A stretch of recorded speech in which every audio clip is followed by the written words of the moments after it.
ABC Kinderteach presents At the Mountain's Base, written by Tracy Sorell, illustrated by Wishoyat Alvitri.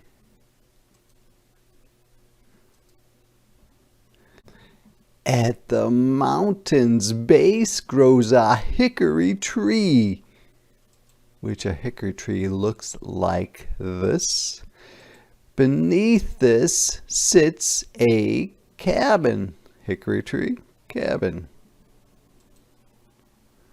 In that cabin lies a cozy kitchen, which means a very, very comfortable kind of small kitchen, where a stove's fire warms. So they must have to heat the house with just this stove. On that stove simmers savory goodness in well-worn pans. Simmers means it's very hot, but not boiling. Savory goodness means it's very tasty food that is good for you. By those pans sits a grandma weaving. I wonder what she's making. The girl seems to be interested in what she's making, doesn't she? And worrying. So she's worrying about something, or maybe someone.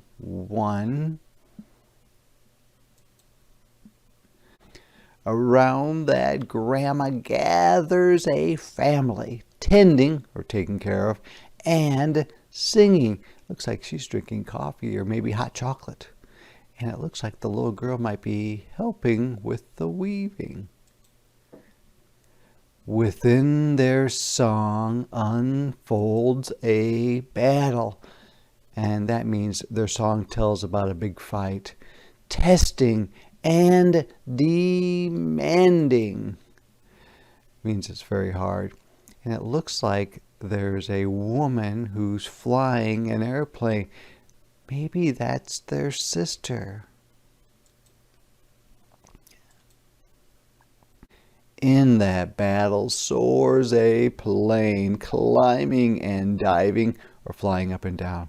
So this woman is flying the plane, and maybe it's an old plane. It doesn't look like a new plane. Inside that plane flies a pilot, protecting and defending. So she is flying in that plane we just saw. I bet it's their sister. I bet. Within that pilot forms a prayer, pleading for peace. So what she's saying is that even though the pilot is flying in a war, she is hoping that there will be peace very soon. Because at the mountain's base beneath the hickory tree sits a cabin. And in that cabin huddles a family waiting for her return.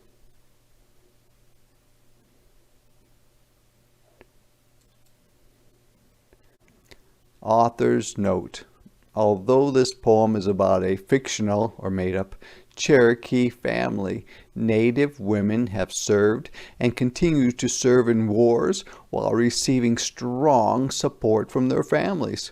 Women from American Indian and Alaska Native nations have served in intertribal conflicts, wars started by European colonizers fighting for territories claimed in North America, and later within the United States Armed Forces. More recently, these women serve at proportionally higher rates than all other active duty, reserve, and National Guard service members. One such woman was Ola Mildred, or Millie, Rexroth, an Oglala Lakota pilot, the only Native woman among 1,074 women Air Force service pilots, or WASPs, in World War II. Millie risked her life towing targets for male student pilots to fire on for practice.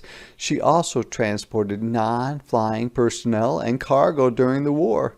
Then she served active duty in the Air Force Reserve during the Korean War as an air traffic controller. In 2009, she, along with the other WASP, or Women Air Force Service Pilots, was awarded the Congressional Gold Medal, the highest award given by the U.S. Congress to individuals or groups worldwide for outstanding accomplishments and contributions. A few months after her death in June 28, 2017, the Ellsworth Air Force Base in South Dakota renamed and dedicated a building in her honor.